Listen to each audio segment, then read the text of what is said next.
Notícias direto do hospício.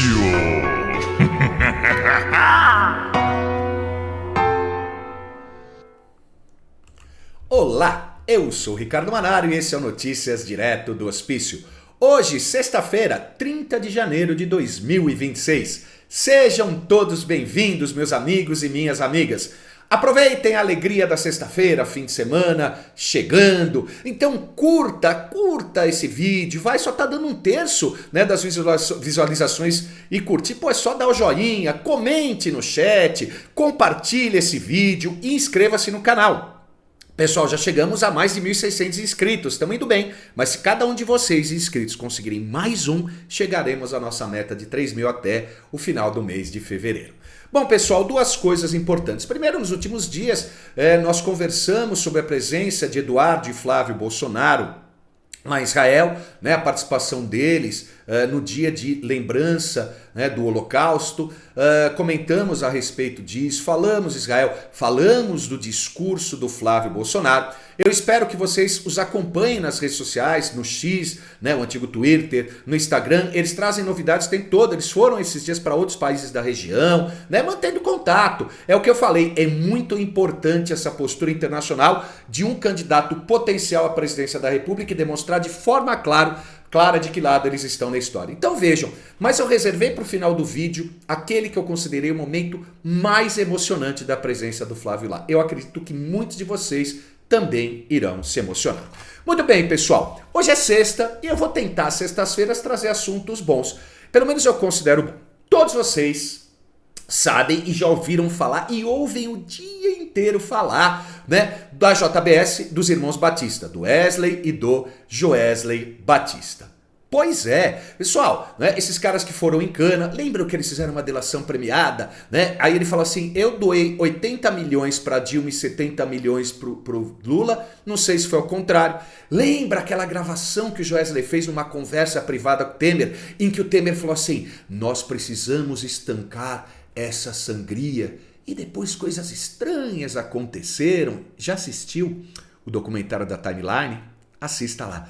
Mas mais do que isso, né? Esses caras voltaram ao poder quando o Lula foi reconduzido à presidência da República. Subiram a rampa com ele e, é claro, estão se deliciando, se deleitando, enriquecendo, não é? Vocês vejam, e não só no Brasil, eles têm negócios na Venezuela. Lembra que eu falei para vocês, investimento de milhões de dólares em poços de petróleo na Venezuela? Estão preocupados, né? Que o Joesley viajou, né, para conversar com o Maduro antes dele ser capturado, resgatado, enfim. Lembram-se que o Joesley, né, eles contribuíram com 5 milhões de dólares para a festa de posse do Donald Trump. Muitos afirmam, inclusive, que quando eles tiveram acesso ao Trump, eles também conseguiram o cancelamento, a suspensão da lei Magnitsky para o Moraes. Pois é, e esses caras têm negócios nos Estados Unidos, ligados a processamento de carne bovina. Bom, você fala, Manário, o que isso tudo tem a ver? Então é o seguinte, primeira coisa, o eixo do caos age nas sombras. Né? A China age nas sombras. Como assim, mano? O que tem a ver o Brasil, o Joesley e a China com processar a carne dos Estados Unidos? Tudo a ver. O parlamento, o Congresso Nacional dos Estados Unidos, deputados e senadores, aprovaram uma resolução para que haja uma investigação sobre a China, a interferência da China no agro brasileiro, que tem relação, claro, com a JBS e os irmãos Batistas.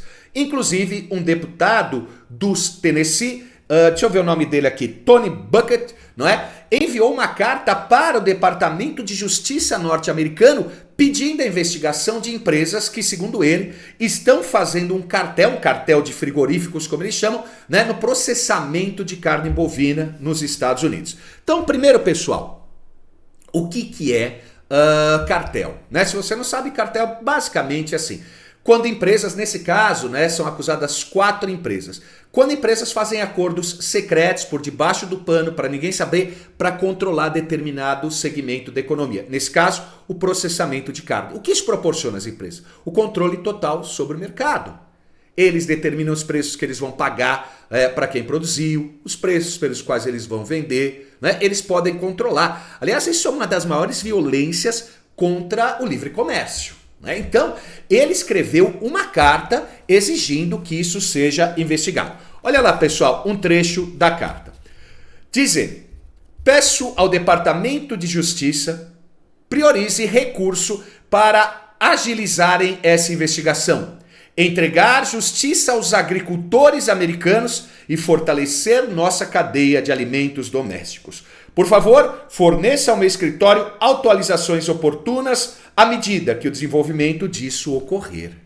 Então ele está cobrando o Departamento de Justiça. Mas não é, pessoal? Tem uma coisa interessante que eu quero conversar com vocês. A coisa ganha uma proporção maior, isso está sendo discutido nos Estados Unidos. Tem um sujeito, um cara muito importante chamado Peter Navarro, tem um vídeo dele que está viralizando, acho que você já deve ter visto, e ele é muito próximo do Trump. Ele é conselheiro sênior do Trump para comércio e fabricação. Então o cara é poderoso, o cara é forte. E ele fez um vídeo. Nesse vídeo, basicamente, ele descreve a situação. Ele fala: os Estados Unidos têm 500 mil de fazendas. Pessoal, 500 mil de fazendas de gado. E 85% do processamento do que não é produzido nesse 500 mil de fazendas está sendo controladas por 4 empresas, daí a ideia do cartel. 2 empresas norte-americanas e 2 empresas brasileiras. A JBS, que eles acusam de ter relação com a China. Então percebam que o Joesley é um peão interessante nessa história toda, não é? E mais uma empresa que é a National Beef, não é? Ligada à Mafrig, 2 brasileiras. E essas 2 empresas brasileiras são controladas, segundo ele, possivelmente têm relações muito fortes com a China. A China é o Brasil é o maior produtor de carne, a China é a maior consumidora de carne no Brasil. Então o que ele está falando? Que essas empresas, não é, pagam pouco para o produtor americano, para o pecuarista americano, processam essa carne, vendem caro para o consumidor norte-americano, não é? Então perde o produtor, perde o consumidor e, portanto, a economia norte-americana. E a China é favorecida. Percebam? Não é? Então é um rolo grande. E aí ele falou assim: nós precisamos investigar, nós precisamos ver o que é melhor para os nossos rancheiros. Pô, e o cara tem uma voz poderosa e os norte-americanos estão sentindo. Falam: pô, antes o bife custava $1, agora tá 3, por que isso? Então é essa coisa que vai ser investigada, esse cartel. Inclusive já perguntaram pro Joés: você tem alguma relação com a China? Ele: não, desconheço e tal. Aí o Departamento Antitrust, que é responsável por essa investigação, respondeu a essa publicação de Peter Navarro. O Departamento Antitrust está só começando. Então, pessoal, acho que o mês que vem a gente já vai ter novidade. Então a questão é a seguinte: os Estados Unidos querem saber se a China, a JBS e essa nacional, não é? Estão tentando prejudicar os agricultores norte-americanos, a economia norte-americana, num setor que é estratégico. Peguem a pipoca que vai ter diversão. Pessoal, eu acho que está começando, as coisas estão começando a vir à tona, não só no Brasil, Banco Master e INSS, mas esses tentáculos, né? E isso afeta a soberania dos Estados Unidos. Perceberam? Vamos aguardar, né? Vamos atualizá-la, porque isso a grande imprensa não fala. E agora, pessoal, conforme eu prometi para vocês, vamos colocar aquela imagem, aquela linda imagem. A imagem que eu considero a mais emocionante da presença de Flávio em Israel. Olha lá, quando surge ao viver de imponente, não é? Pessoal, desculpem esse momento quinta série, não é? Mas eu achei isso lindo. Quem sabe Israel ajude a defesa do Palmeiras, que ontem, né? Anteontem, né? Pisou na bola. Mas enfim, pessoal, espero que vocês tenham compreendido essa investigação, essa formação de cartel, essa ligação da China com o governo brasileiro, com o Joesley, esse rolo vindo à tona. Tudo bem? Pessoal, fiquem todos com Deus, uma ótima sexta-feira e até o nosso próximo vídeo. Um beijão, curtam, comentem, compartilhem. Tchau!